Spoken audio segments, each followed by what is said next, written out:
What's up, PTSD buddies? I'm here with Brad, and we're going to do a PTSD buddy chat. If you don't know what a PTSD buddy chat is, just where I sit down with a PTSD buddy, and we have a chat about their PTSD, and they share a little bit about their story. And yes, that is the sun that is behind me, working on my neon tan. I promise next time I'll fucking do something about that stupid light behind me. So I'll switch around to Brad. What's up, Brad? Hi, how's it going? Hey, Brad. Brad's smarter than me. He doesn't have no stupid big ass light behind him. But I'm working on it. Brad, you just getting off work, man? Hey?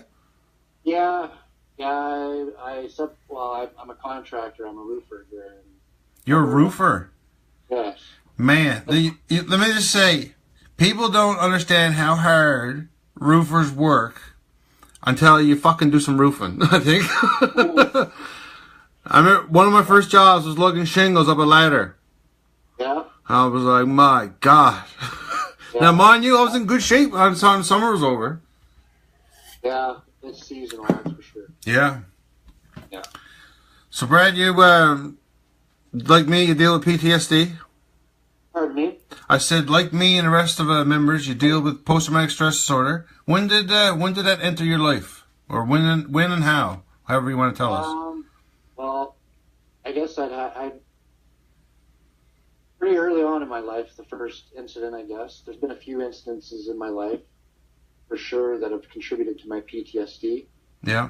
The earliest would have been whenever I was probably 5, between the ages of 4, 5 to 12. Okay, shit, that's pretty young. So let me ask you this then. And when did you start noticing, or when did you start realizing there was something different, or there was something? Did you have any like symptoms when you were that age? I would say by the time, no. I mean, when you have PTSD at that age, I mean, it's hard to know. It's hard to know PTSD from the norm. I didn't notice the PTSD till I was like late teens, early 20s. Yeah. Yeah, I didn't start seeing a doctor till about that time, and I was at that time it was the anxiety, right? That's the first thing that I noticed was anxiety. Yep. Yeah.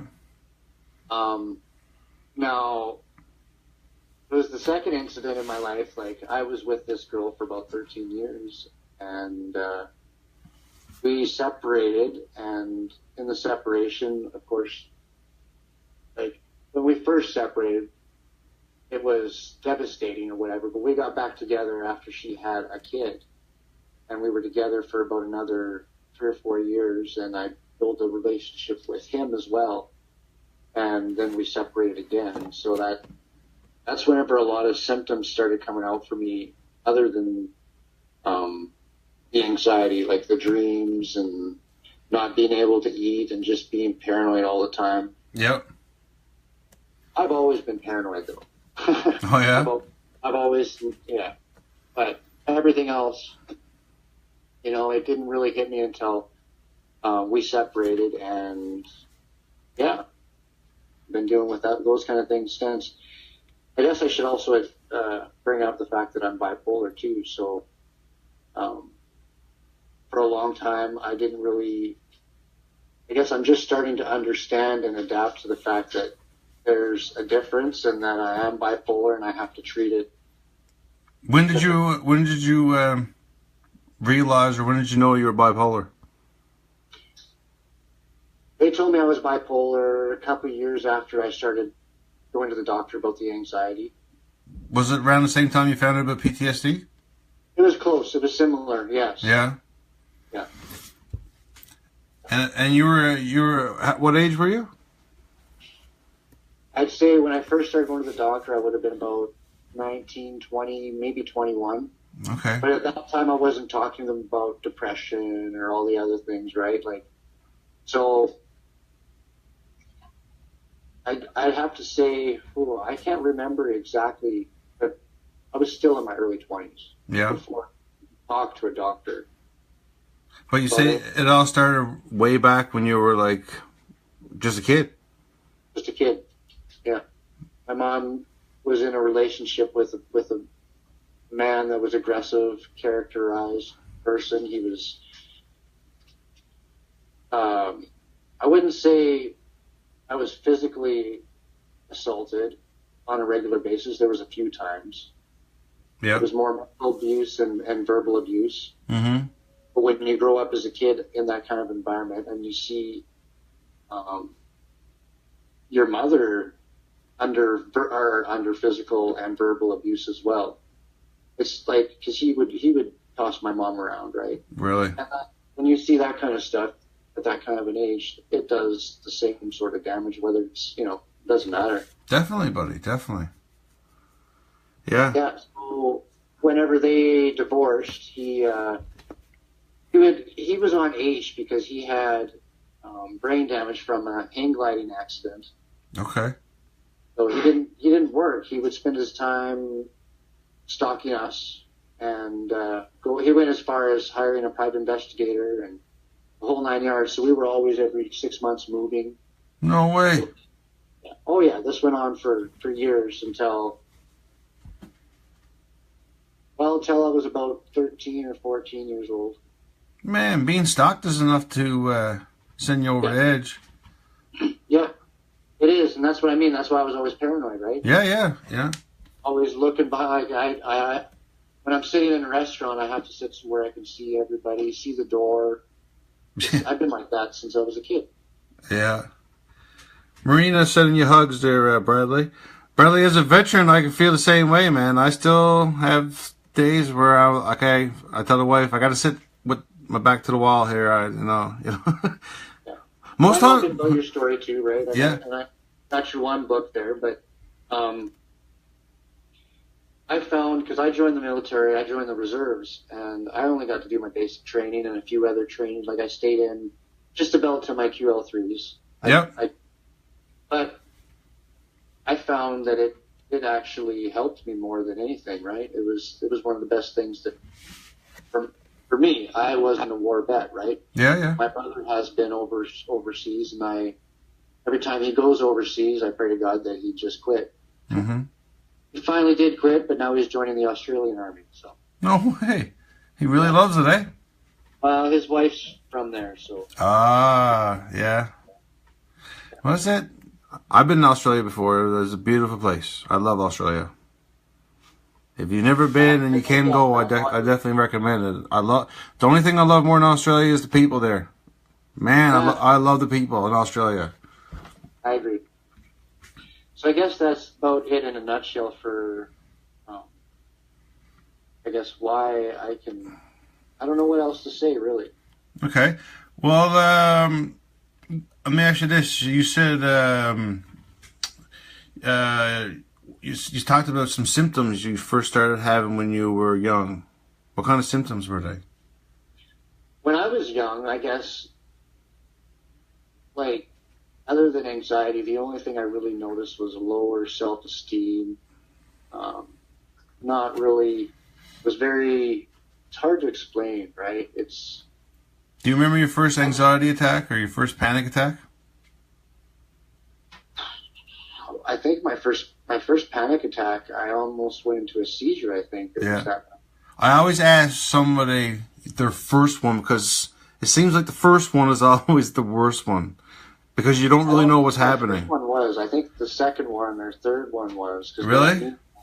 The first one I didn't know what it was, right? And I literally lost consciousness. I passed right out. Me too, man. That's what made it so scary for me, Brad, is because I didn't know what the frig was going on. I thought I was having a heart attack, man.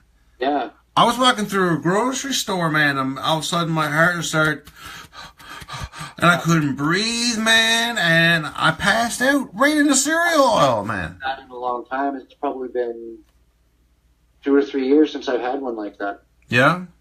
Yeah. But that was, the first time that happened to me, I did. And I had a friend that was there, and they sat me up in a chair, and I came to, right? Yeah. Any other time it's happened, usually I'm by myself. Yeah. Yeah, man, I wish I could say it's been years. I've had one. My first one, to me, was the worst. But I've had another one where I've passed out, actually just a few months ago. Oh, really? I Yeah. find it not, if you gotta be careful, like, for me, I gotta make sure I'm always eating, I'm always got fluids in me, like, because the heat especially, right, like, if you don't eat properly and you catch yourself in the heat, that can trigger you, even Oh, just that. definitely. Fungry, is it? They call it fungry? Oh, yeah. Yeah. I'm bad for that in the morning because I can get up in the morning at like 6 o'clock and 11:30 rolling around and I haven't eaten, but I've had like 3 coffees. I'm a coffee slut, man. I love a coffee. And once noon hits, I switch from coffee to water, right? But all morning long, man, I'm pounding coffees. I know it's not good for me, everybody, but that's it.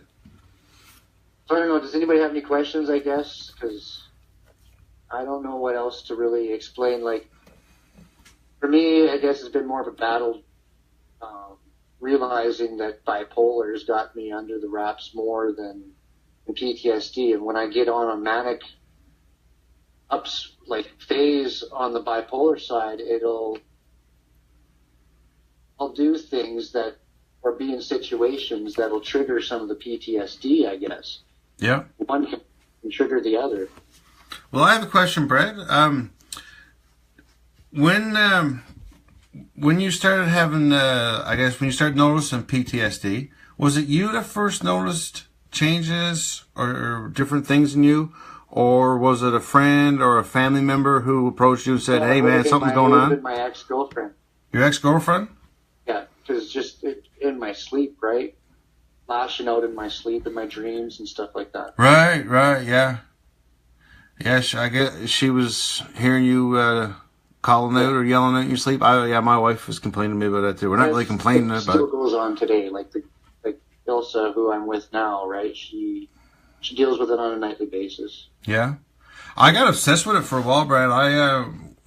Years ago when I first came home from Afghanistan, I had a notebook and a pen by my bed, and as soon as I wake up, I'd have to write down what the fuck my dream was because I couldn't remember it the next day. I'd be like 3 o'clock in the morning trying to write out my dream and turn on the light and pissing Vanessa off. And then the next morning, I would read what I wrote, and my sister bought me a dream dictionary.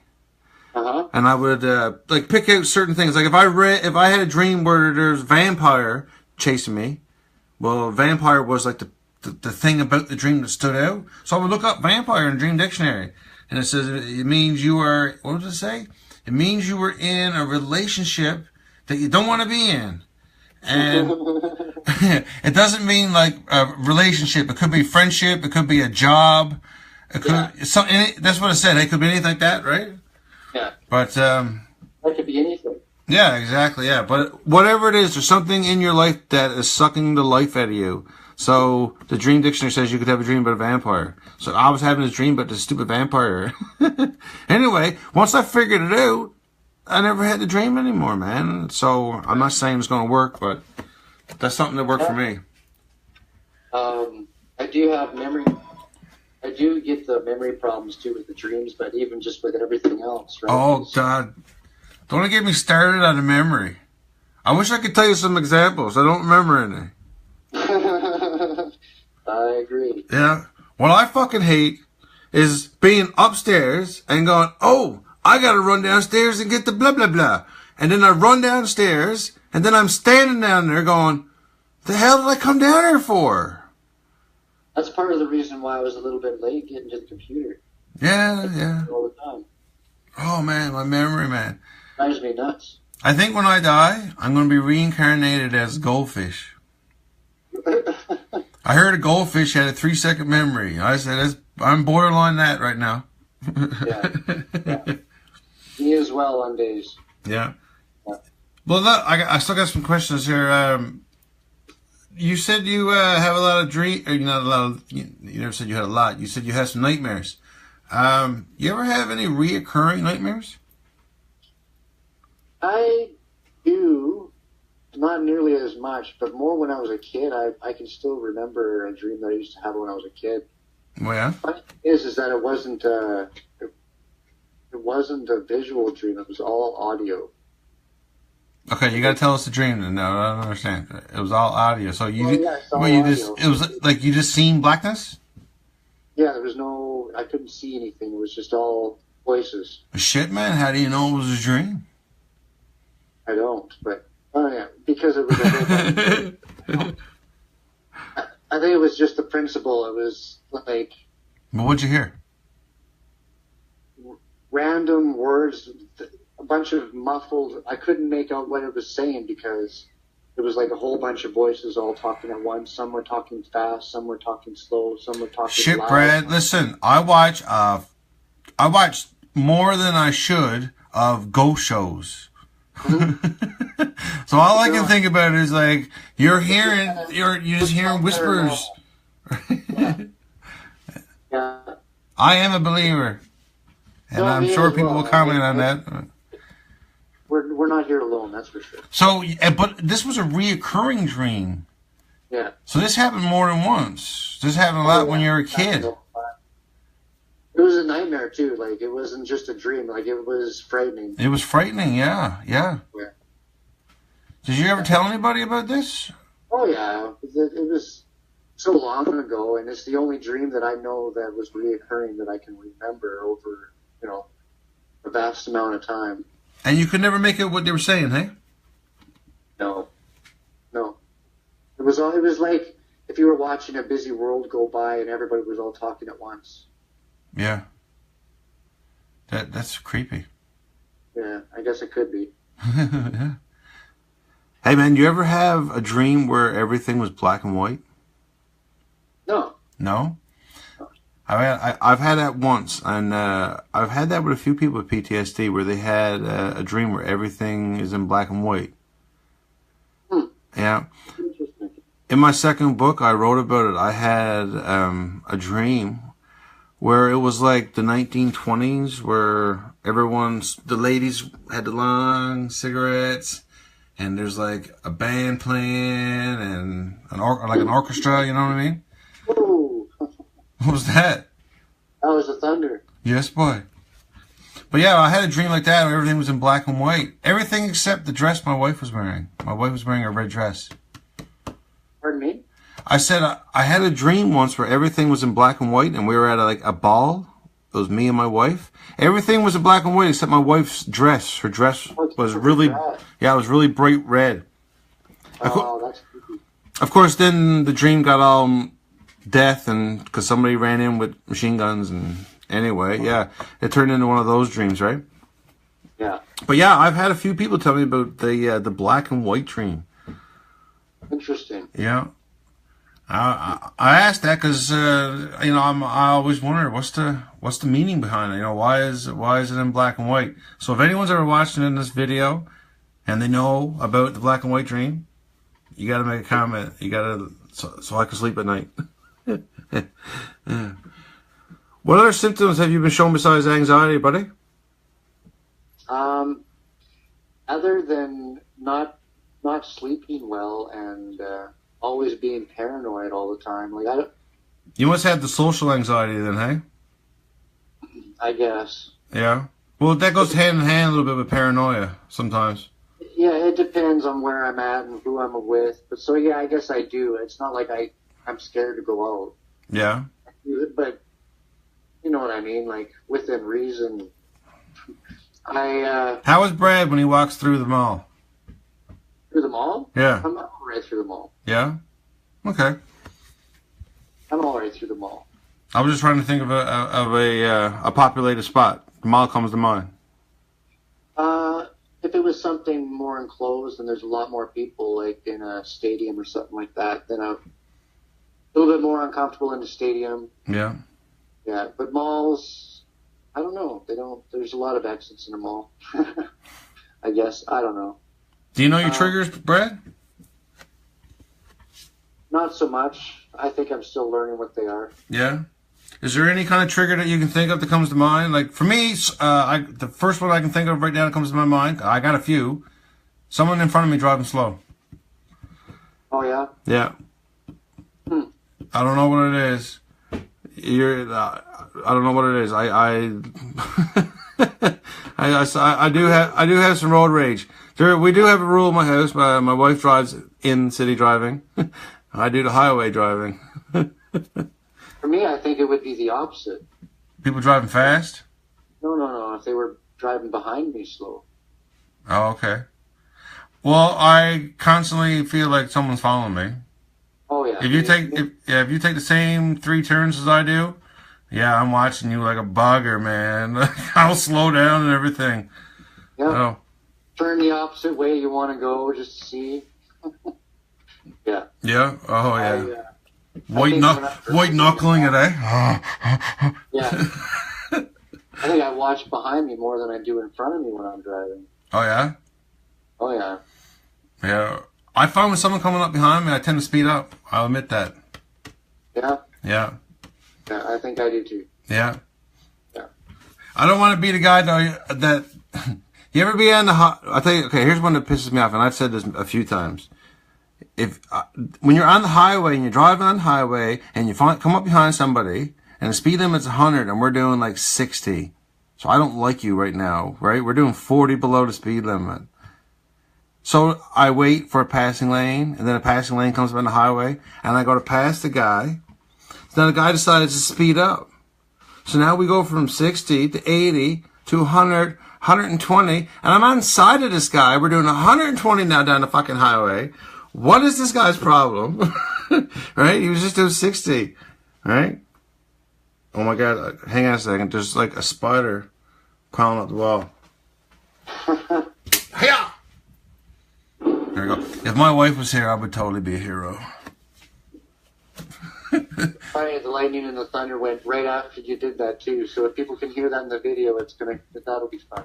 That was crazy, yeah. I clapped and caused thunder down where Bradley is. I was going to say something. I forget what it was. But. So, Bradley, what's next for you then?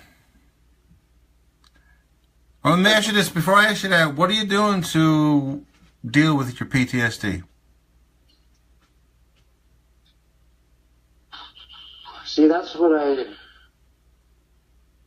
Are you seeing a doctor? I don't know if I am or not, really. But it's one thing I noticed, like the difference between anxiety and PTSD versus, like,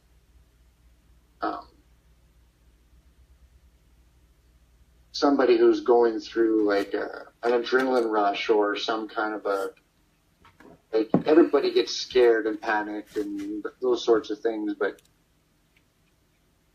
I feel anxiety on a daily basis. Right. Sometimes all day, right? It used to get, like, I don't black out anymore. Okay, let's say this then, Brad. You're in a public place and you have an anxiety attack. What do you do to yourself? What helps? It depends on the type, how intense the anxiety is. Okay. It depends on how bad it is and what's going on, right? And that's what I was trying to say. Like, if I'm in a situation in a mall and there's an emergency situation, well, that's when my adrenaline kicks in, and all of a sudden the anxiety kind of goes away. You know what I mean? Yep. I can deal with a situation if there's something going on, but it's the constant panic when there's nothing going on and there's no reason for it. Okay. You're probably are you better with somebody with you, like a friend, when you go out? Or are you better by yourself? I prefer to be with, it doesn't matter. Yeah? But if I'm by myself, I'm in and out, right? Like, I don't stick around, I don't window shop. No. You know what I mean? But yeah. I'm the same way. I'm in and out. Yeah. Oh, excuse me. You know where you're going before you get there, type thing. It's a planned excursion. Do you have any kind of like breathing exercises you would do if you have an anxiety attack, or the spinner? I hear is a popular item right now. Man, they're everywhere. The spinner. My kids have them. I just do some deep breathing, take a few minutes. Right? Yeah. And then I usually medicate.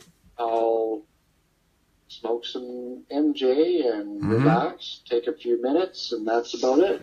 I've heard marijuana is also good for nightmares if you smoke before going to bed. I've heard great things.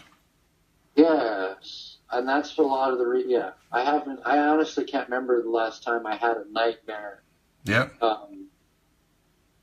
Ilsa will tell me that she just told me the other night that she asked me, do you remember smacking me? And I guess apparently I woke up in the middle of the night, sat up and gave her a smack on the leg and laid back down. Okay. Right? Yeah. Oh, sorry, I don't remember smacking you. Yeah. Oh, now this is going to go on YouTube. That's great. Yeah. Hey, I've yelled at a lot of things in my sleep too. Marina says marijuana is amazing medicine indeed. Agreed, Marina. Agreed. Yeah. Yeah, it's been. Yeah, I don't think I could live without it. I honestly don't think I could. Well, I could, but I just end up smoking it again. Yeah. Listen, if it's working for you, I say keep doing it, Brad. As far as I'm concerned, my opinion on it all, I was once on 4 different medications, 4 different pills from the doctor, from a psychologist. And all it did mostly, I wasn't angry anymore, but I also wasn't sad. I wasn't happy. I wasn't anything. Yeah. Lord knows I wasn't horny. I don't know, but I guarantee you there's a bunch of people watching this video laughing, but there's also a bunch of people watching this video saying, you know what? Yeah. Medication for PTSD can really take your craving for sex away, right? Yeah. And that's basically what it did for me, right? I was on 4 different I'm kind of getting out a little bit off topic, but I was on 4 different medications is what my point is. And my doctor used to joke with me sometimes about how much these pills cost, right? So hold up a pill. This pill costs like $100 a pill, and this one's $85 a pill, and right? And then when I look at it, they weren't really working. They were just causing other side effects.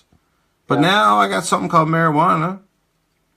It costs about as much as half of my first pill for the amount I need, right? And I'm pretty good. I'm not having the nightmares. I'm not on any other medication besides my vaporizer. So you made a good point, right? Because I was on medication that was supposed to be anti-seizural medicine. Yep. I think people as a mood stabilizer for bipolar, right? Yep. Well, it got to the point where if I was having an anxiety attack where I would pass out or black out, I was going into seizures. Right. Yeah. Right? That happened a few times, and it was like, no, we can't be having this. This is not. I couldn't drive for a year because of it. Really, hey?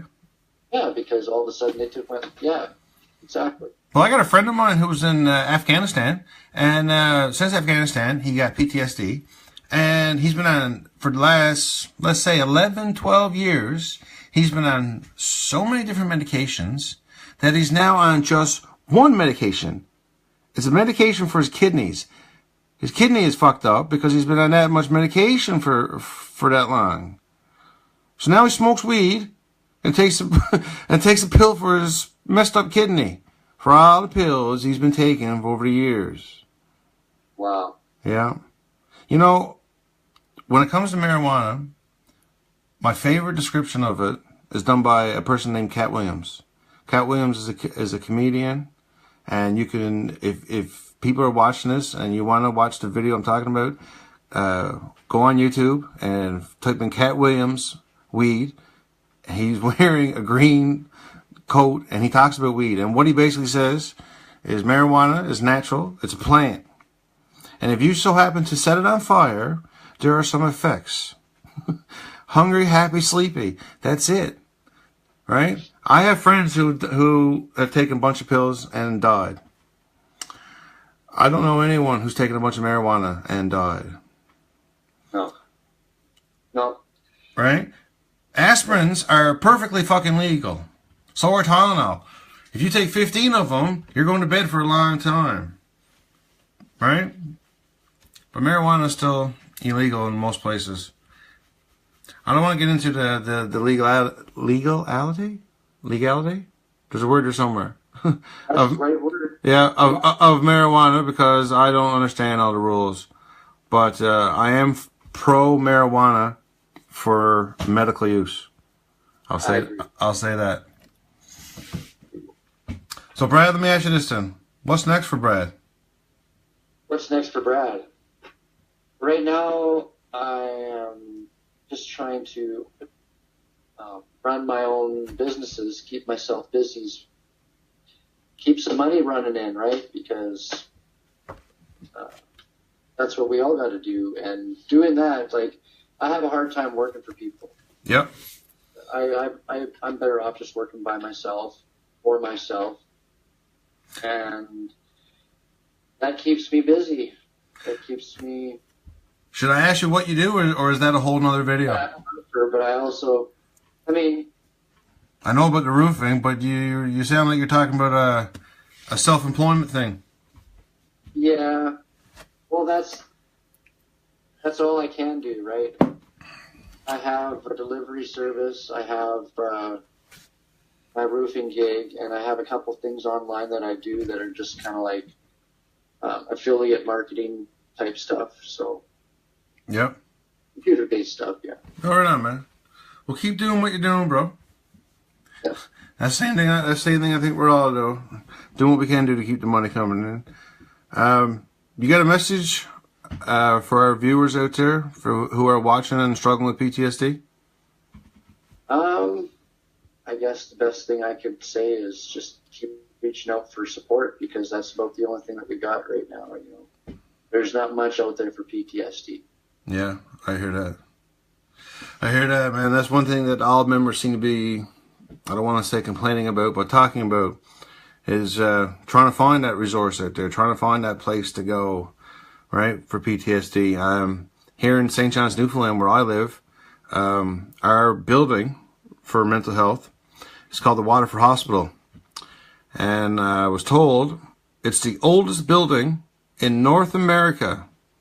That's right, not just Canada, but North America. Wow. Yeah. Let me tell you, you drive by this place, it is a spooky looking building. It is made of brick. It is made of brick.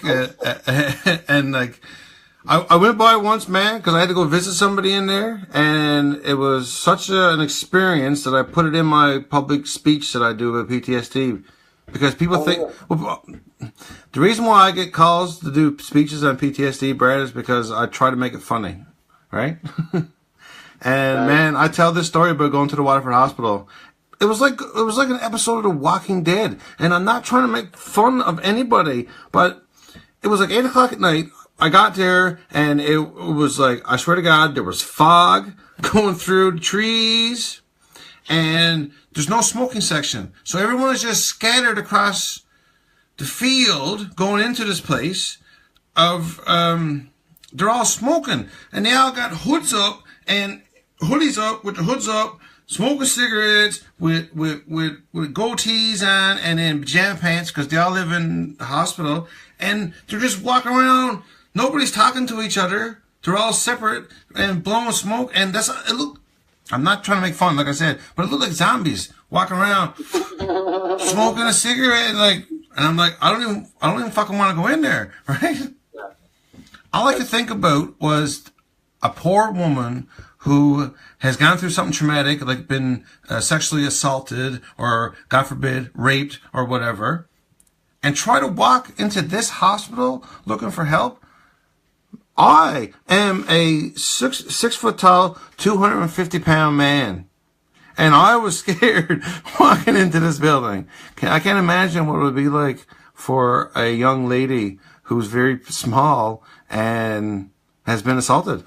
There's no way. Now, mind you, I've met many women who are a lot smaller than me who could whip my ass, right? But I'm just saying, there are. It's just not. It's just not friendly looking. Right. Yeah. I hear you. I went on more of a rant than you. I'm sorry about that. That hospital. Lost. I even forget what we were exactly talking about before that. So. We were talking the message, the PTSD. Yeah, you were giving it a message. Yeah, don't give up on support. That's the one thing that happens when you smoke too much pot. You lose your train of thought too easy too. Oh yeah, I know that, man. I've done I'm it still on gonna have stage. another fruit whenever I'm done here. I've done it on stage. Will you say there's food here when you're done? I said I'm gonna have another hoot when I'm done here. Oh. Have a cigarette and a hoot. Yeah. Right on, Brad. Well, I won't keep you there, man. You go and have your hoot, and let's gear up another chat soon. Okay, sounds good. All right, buddy. Take care.